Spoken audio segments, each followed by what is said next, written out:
Hey, what's up, guys? Today I'm working in I guess, not for sure, it's a Honda Civic. They bring the car to me to check that out. I guess the owner of the car tried to do smog, and I'm using the cheap scanner or code reader, the one you wanna call them. Let's try to put I am. Let's see if we'll pass emissions or not.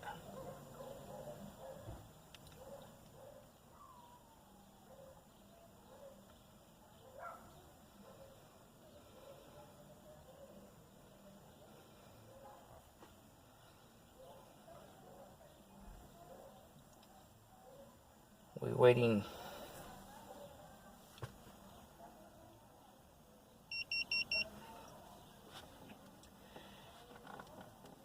I have three options, right? I have green, yellow, and red. Green is good, obvious, it's gonna pass emissions.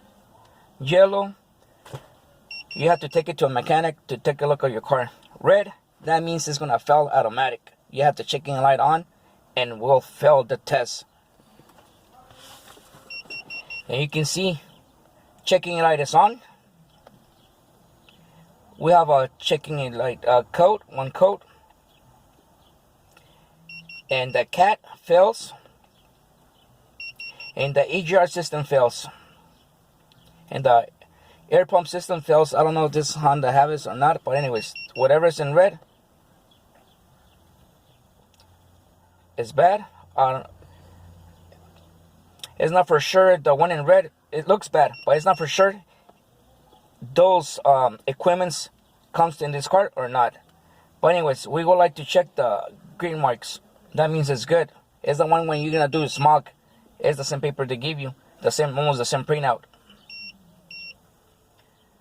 But we have an issue. We have a red flag, and we have the checking light. Now let's go back.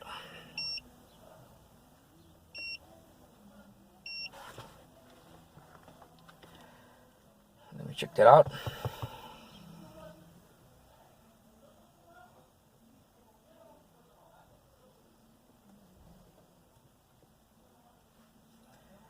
We're waiting this to turn yellow, green.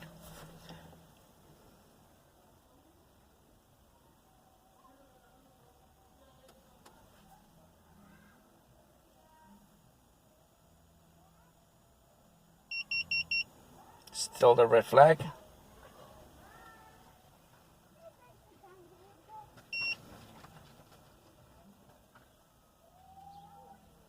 If I want to raise the code, no. Enter. I want to read codes. Enter. Store codes. Enter.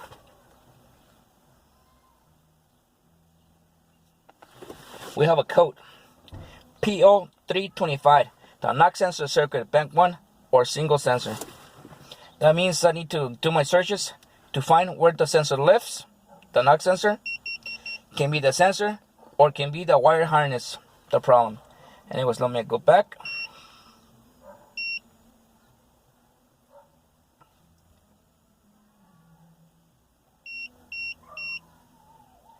Let me get in freeze frame data.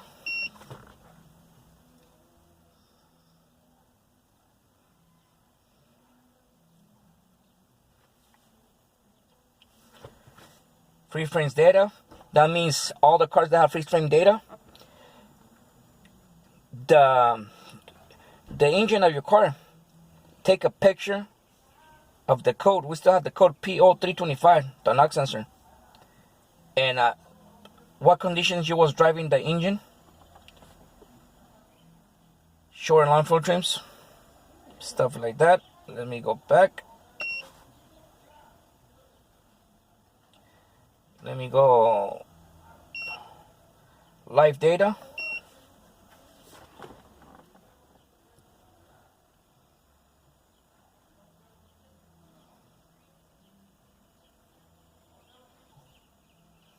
Live data, hit enter. Let me make it custom. Enter.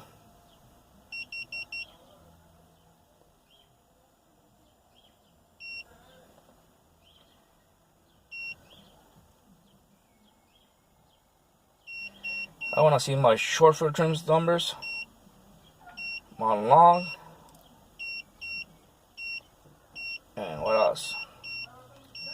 My band 1 sensor 1 and my band 1 sensor 2. Hit enter. The car is off right now. Ignition off. Engine off, ignition on. Let me crank it up. You guys can see the check engine light on. Soon my short field trim numbers start correcting. My O2 sensor is gonna start working. I just want my short field trim numbers to start correcting, and my bank 1 and bank 2 is gonna start working around lower 200 millivolts to up all the way to 800 millivolts. Start correcting, you see?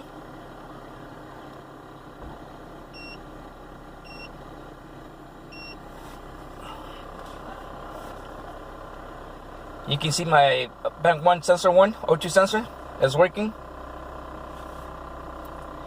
The lowest number, I would like to see 200 millivolts all the way to 800 millivolts. That thing should go drop at least 200 millivolts. Let's take a look.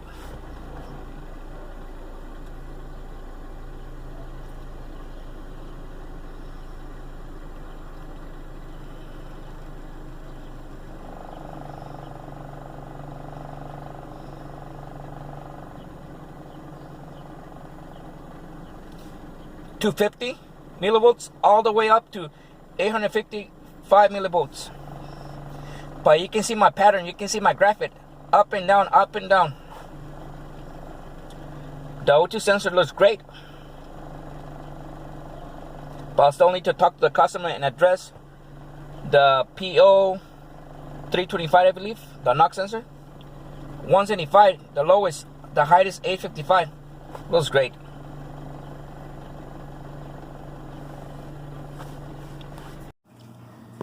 I'm here doing my research with this Honda, I believe it's a Civic. I don't know what year. I just typed 97.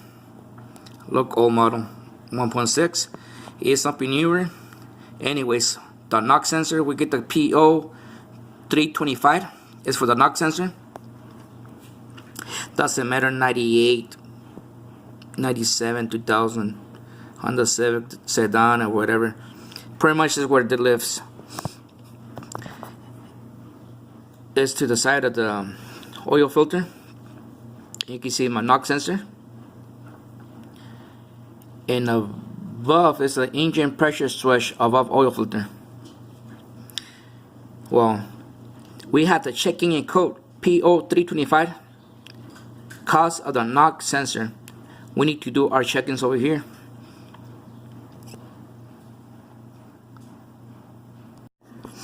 This is the electrical diagram for the Honda Civic. I'll talk to the owner of the car. I think this is a 99 Honda Civic.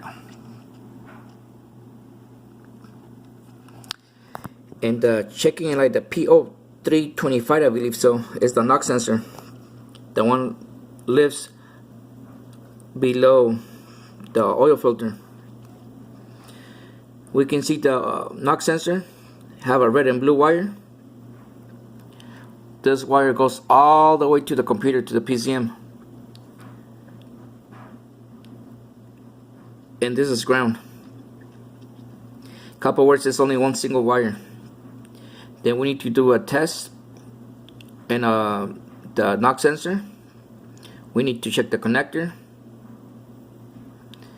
Yeah, we need to check all the wire is not shorted to ground, and we need to check the driver from the computer is good before we replace the knock sensor. Thank you for watching, guys. Catch you next time.